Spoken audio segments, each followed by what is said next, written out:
Oke, for listener Tinker, balik lagi sama gue Tinker di Case and Crime, kasus dan kriminal. When I see a pretty girl walking down the street, I think two things. One part wants to be real nice and sweet, and the other part wonders what her head would look like on a stick. Ed Gein. Oke bro, kali ini gue membahas tentang Ed Gein, si kreatif Ed Gein yang mengerikan. Jadi gini ceritanya bro. Sekitar tahun 1950-an, penangkapan Ed Gein dan bukti-bukti yang ditemukan di rumahnya sangat menggemparkan publik saat itu. Tentu saja, apa yang ia lakukan tidak kalah mengerikannya dengan para pembunuh lainnya. Lantas, seperti apa bentuk kejahatan Ed Gein? Nah, di sini gue coba sedikit berbagi cerita. Kisah Ed Gein adalah sumber inspirasi dari novel Robert Bloch yang berjudul Psycho pada tahun 1959, yang kemudian diadaptasi ke dalam film dengan judul yang sama oleh Alfred Hitchcock. Fakta mengejutkan dari kekejaman Ed Gein adalah memenggal kepala korbannya, meski beberapa dari korbannya adalah jenazah yang ia curi dari kuburan setempat. Mutilasi dan mengawetkan organ-organ tubuh korbannya ke dalam toples serta membuat barang-barang rumah tangga yang terbuat dari kulit korbannya sebenarnya juga sumber inspirasi dari film The Texas Chainsaw Massacre ataupun The Silence of the Lamb. Sebenarnya sosok kejam Ed Gein sama halnya dengan para penjahat ataupun pembunuh berantai pada umumnya adalah diawali dari perjalanan hidup pada masa kecilnya. Sungguh ini seharusnya menjadi bahan pembelajaran bagi kita, bahwa perlakuan apapun yang kita berikan kepada anak kita kelak itulah yang akan selalu terkenang dalam benaknya di masa yang akan datang. Oke bro, sebelum gue ceritain siapa sih si Ed Gein, nah lu siap-siap dulu.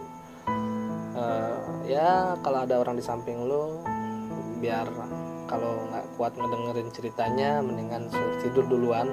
Kalau siap mentalnya, yuk gabung di sini. Oke, siapakah Ed Gein? Ed bernama asli Edward Theodore Gein yang lahir pada 27 Agustus 1909 di La Crosse, Wisconsin. Ayahnya, George, adalah seorang pemabuk. Ed kecil lebih banyak di bawah pengawasan dan asuhan ibunya, Augusta. Nah, si Augusta ini dikenal sebagai sosok seorang religius dan fanatik. Ed memiliki seorang kakak bernama Henry yang sama-sama tumbuh dan dibesarkan oleh sosok ibu Puritan. Ibu Puritan itu ibu yang memperjuangkan kemurnian, itu doktrin dan tata cara peribadatan. Augusta sebagai sosok ibu yang dominan dan mengurus rumah tangga memperlakukan keluarganya dengan tangan besi yang secara ideologis didasarkan pada pandangannya yang keras dan konservatif tentang kehidupan. Augusta senang memberikan ceramah tentang dosa dan tentang bahayanya keinginan dan nafsu duniawi kepada kedua anak laki-lakinya. Sementara ayah mereka tumbang karena mabuk. Augusta berkhotbah kepada anak laki-lakinya tentang imoralitas dunia, bahaya mabuk, dan keyakinannya bahwa semua wanita dalam kurung kecuali dirinya sendiri adalah perantara iblis. Nah, itu doktrinnya si Augusta kepada kedua anaknya.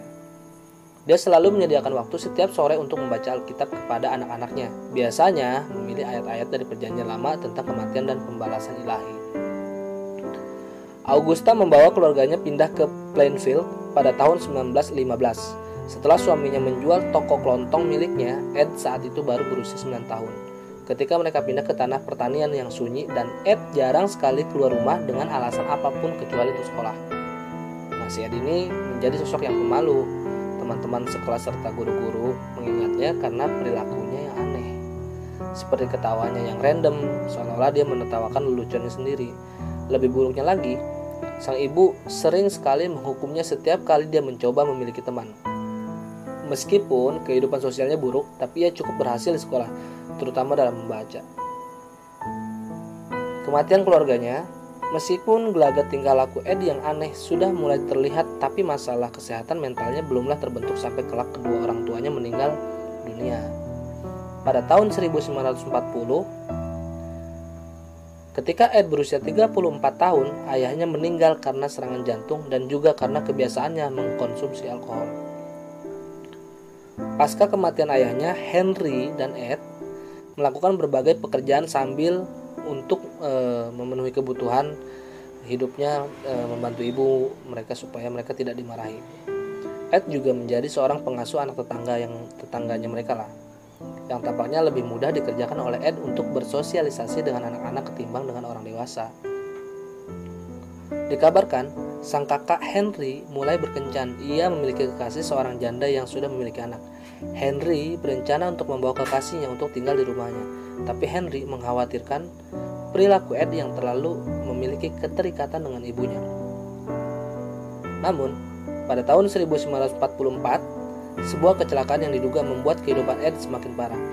Saat itu, Ed dan Henry membakar semak-semak di lahan pertanian keluarga mereka, dan tiba-tiba saja kobaran api lebih cepat dan tak terkendali. Saat itu, Ed melaporkan jika sang kakak menghilang saat kebakaran terjadi. Setelah melakukan pencarian, Henry ditemukan dalam posisi tertelungkup dan sudah meninggal dunia. Ada memar di dahinya, tapi polisi saat itu tidak menyelidiki lebih jauh atau lebih lanjut dan mengatakan jika Henry meninggal karena kehabisan darah. Kelak, ketika kejahatan Ed Gein terbongkar, aparat hukum dan para detektif amatir mulai bertanya-tanya, ada apakah di balik kebakaran besar itu? Ada dugaan jika Ed kemungkinan membunuh kakaknya sendiri. Tapi, terlepas dari bagaimana kematian Henry bisa terjadi, Ed sekarang tinggal berdua saja dengan ibunya. Jadi kakaknya meninggal di semak belukar yang dilakukan oleh mereka berdua.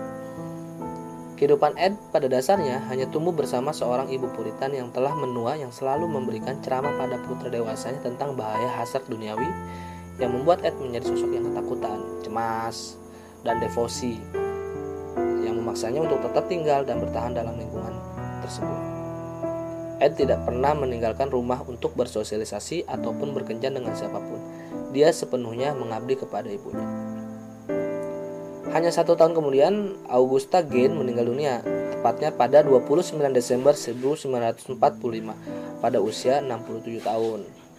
Menurut penulis buku Harold Seister mengatakan jika saat itu Ed lost his only friend and one true love, and he was absolutely alone in the world. Ini adalah awal dari sosok Ed Gein menjadi salah satu pembunuh mengerikan pada abad ke-20. Pembunuhan pun dimulai. Ed pun tinggal sendirian di rumah yang cukup besar dan pernah dihuni orang tua dan kakak lelakinya. Dia menjaga kamar ibunya tetap bersih. Ia menjaganya bagai tidak tersentuh, mungkin sebagai pengabdian terhadap ibunya yang telah meninggal lah, istilahnya gitu. Tapi di sisi lain, bagian rumah lainnya sama sekali ia abaikan. Di mana-mana sampah menumpuk, tumpukan barang-barang rumah tangga, perabotan dan barang-barang menumpuk dipenuhi debu dan berkembang menjadi gundukan. Ed sendiri tinggal di sebuah kamar kecil dekat dapur.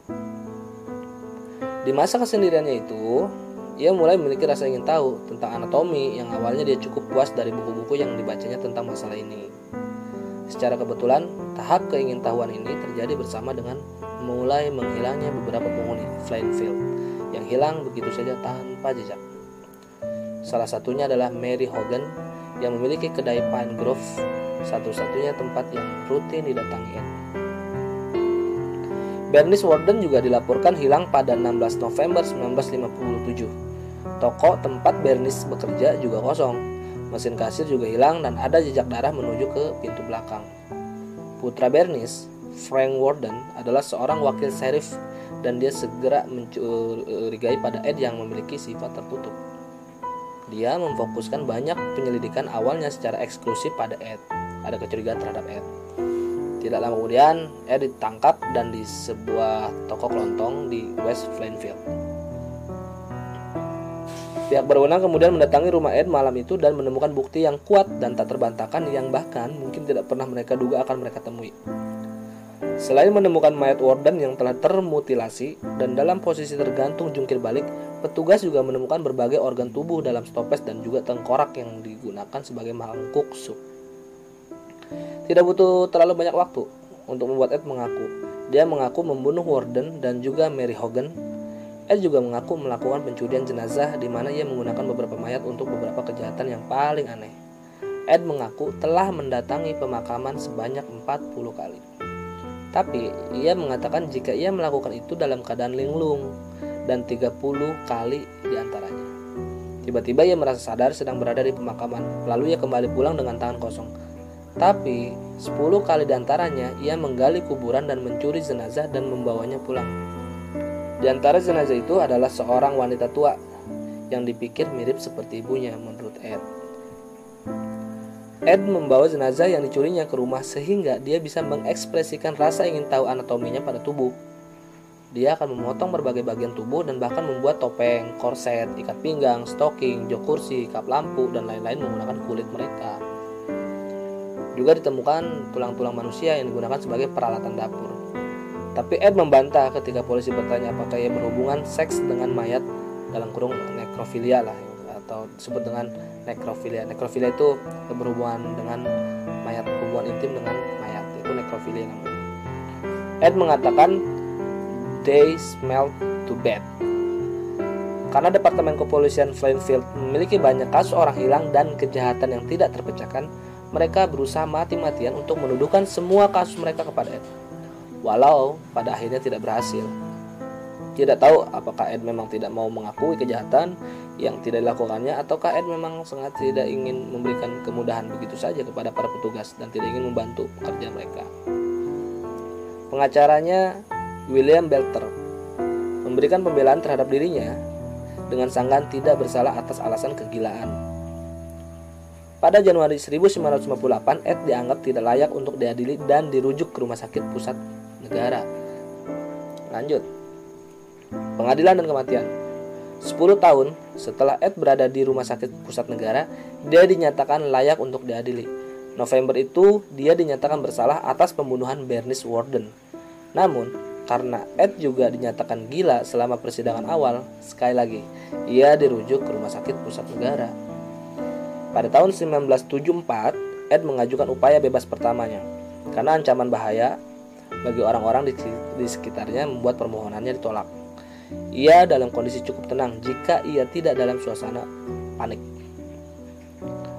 Ed tidak terlalu menonjolkan diri dan tinggal sendirian saat berada dalam perawatan.